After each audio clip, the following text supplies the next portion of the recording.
diferente. Poder informativo, justo en el momento de la noticia. Son las 8 de la mañana con 16 minutos. Ideas y más ideas. Lleguemos a algo más claro con la experiencia de nuestros analistas.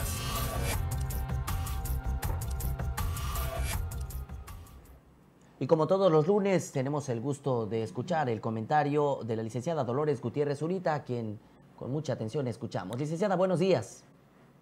Hola, ¿cómo estás, Iván? Buenos días al amplio auditorio que nos ve y nos escucha a través de las redes sociales y del 89.7 de FM de la Grande de Tabasco.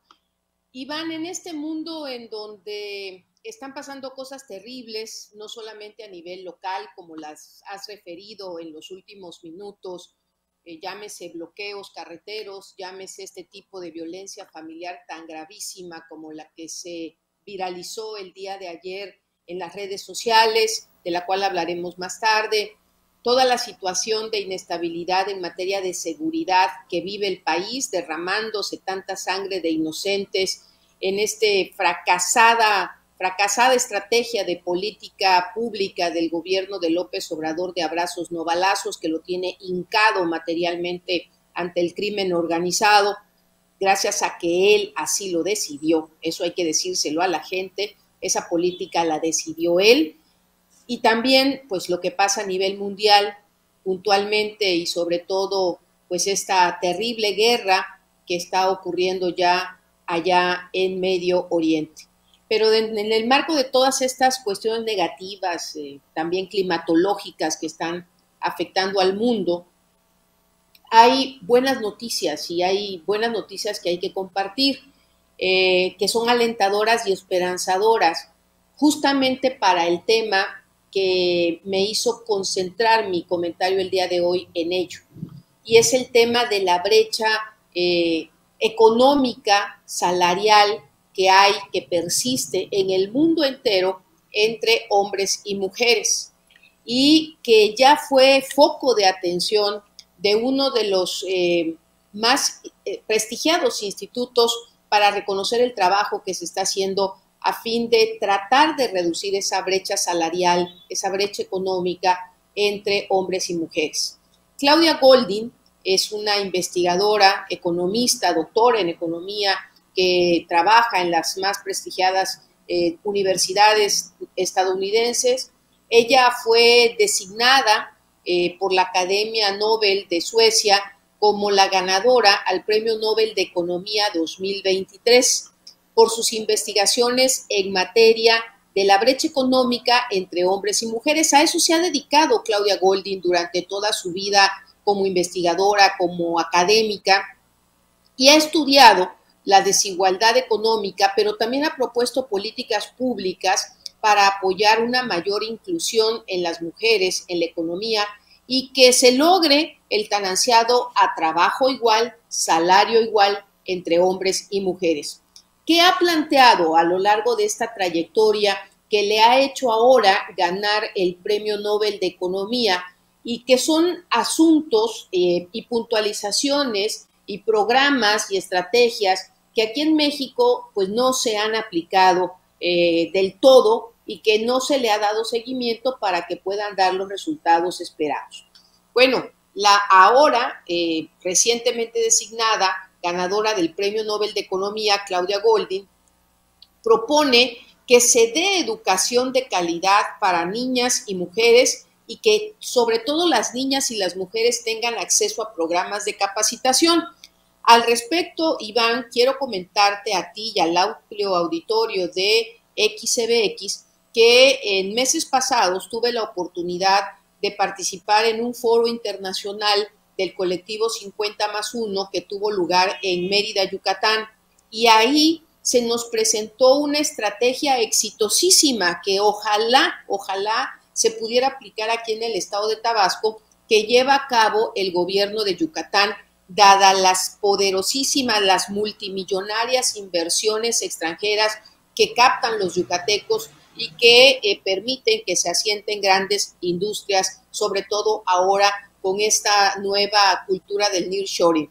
Bueno, pues el gobierno de Yucatán lo que está haciendo es que se está acercando a las comunidades yucatecas y está incentivando a que los padres de familia, porque esto también tiene que ver con una cultura y una educación patriarcal, para que los padres de familia permitan que sus hijas, niñas, puedan estudiar matemáticas, y a las niñas les están implementando, les están facilitando, les están dando todos los recursos y las herramientas para que le puedan gustar las matemáticas. Y entonces se están creando institutos tecnológicos cercanos a las principales comunidades de Yucatán para ir captando a todas estas niñas y jóvenes que tengan esa facilidad para el desarrollo y la habilidad de las matemáticas. ¿A fin de qué? A fin de irlas canalizando a estos puestos claves que van a desarrollar y que van a tener necesidad de cubrir estas grandes industrias que se están asentando en Yucatán. Es una estrategia, es una política pública a largo plazo que sin duda le dará un gran resultado al estado de Yucatán. Bueno, pues eso lo propuso Claudia Goldin, proporcionar educación de calidad para niñas y mujeres y que tengan acceso a programas de capacitación.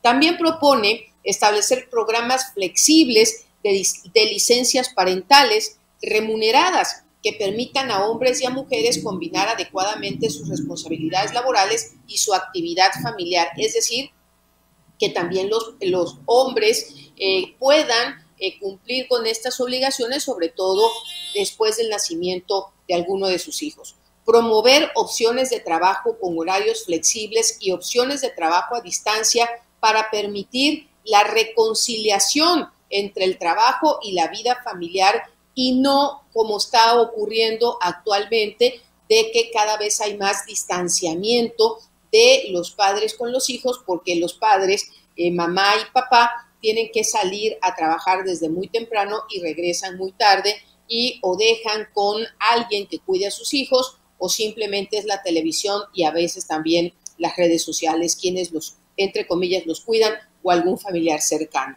También propone la Premio Nobel de Economía reducir y eliminar las barreras laborales y discriminatorias que enfrentan las mujeres al momento de ser contratadas en puestos de liderazgo. Establecer políticas que faciliten el acceso de guarderías y estancias infantiles de calidad y económicas. Particularmente en este punto, pues el gobierno de López Obrador hizo exactamente lo contrario. Desde el inicio de su administración, él lo que hizo fue ordenar el cierre definitivo de las estancias infantiles, el cierre definitivo de un programa exitosísimo en materia educativa que era las escuelas de tiempo completo, porque permitía, sobre todo en comunidades rurales, que los niños, las niñas tuvieran acceso a por lo menos un alimento caliente, nutritivo diariamente, y ahora todo eso desapareció, y las estancias infantiles que ayudaban tanto a las madres de familia, que eran el sostén de la casa y que siguen siéndolo, para que dejaran a sus hijos pequeños en estas guarderías, en estas estancias, y pudieran ellas irse a trabajar. Bueno, esto lo desapareció López Obrador.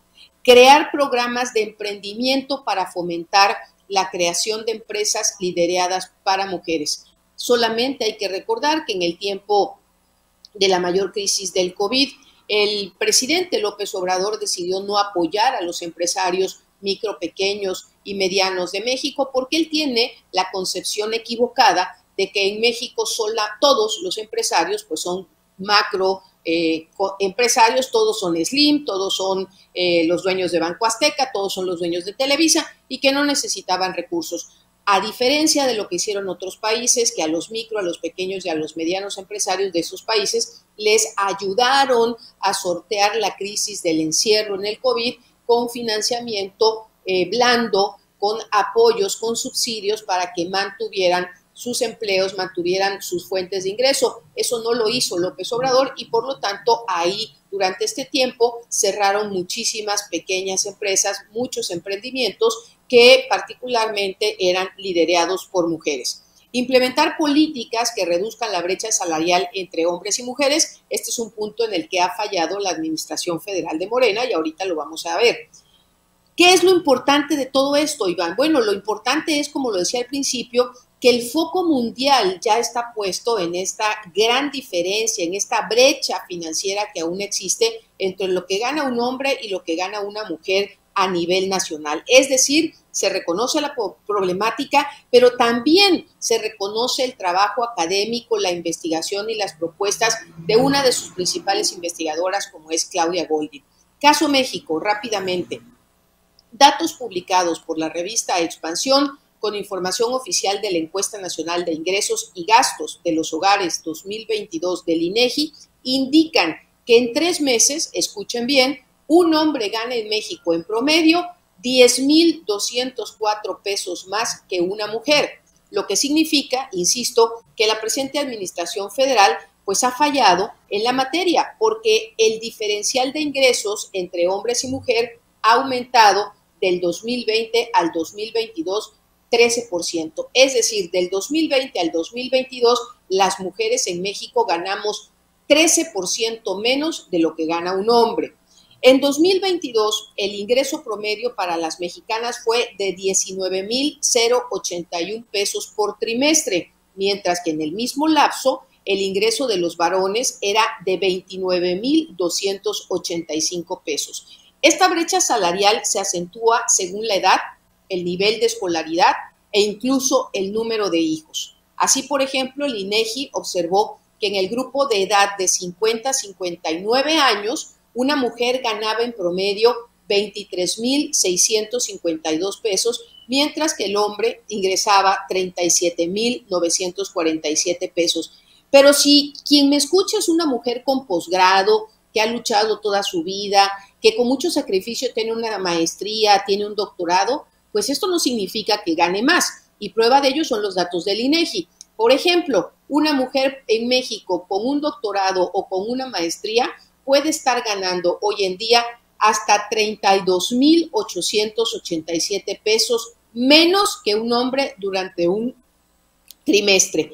Y cierro mi comentario diciendo, ¿qué significa? ¿Cómo nos pega a ti, a mí, a la gente que nos escucha en la XBX todo esto? Bueno, pues primero nos pega en nuestro bolsillo.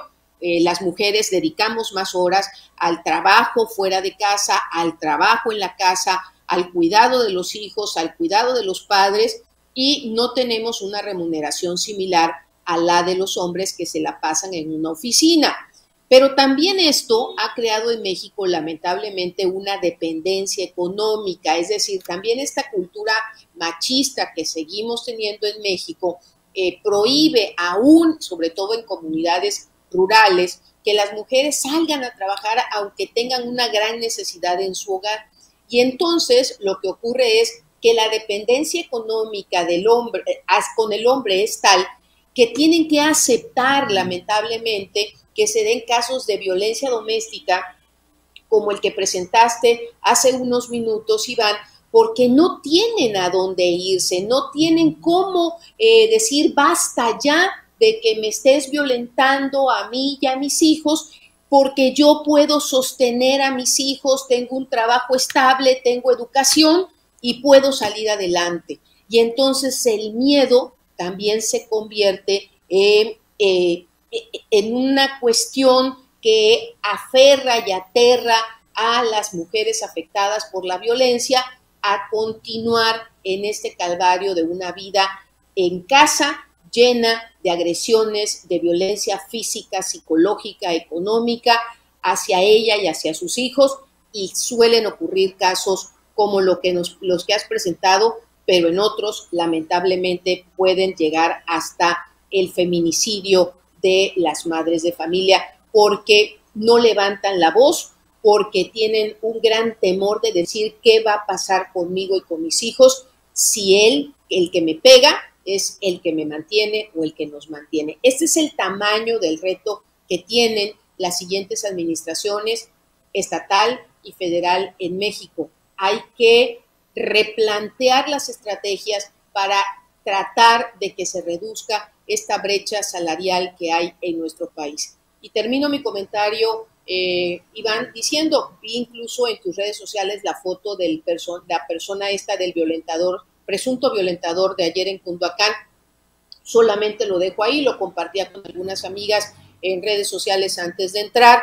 La imagen grotesca de quien golpea, de quien arrastra en la carretera es de una persona, de un varón gordo, y la foto que por lo menos tú muestras en tus redes sociales es muy diferente. Ojalá que no sea un chivo expiatorio y que verdaderamente se detenga a esta persona, a este hombre que de manera brutal agrede y agredió ayer a su esposa. Es mi comentario, Iván. Muy buenos días y nos escuchamos y vemos la próxima semana.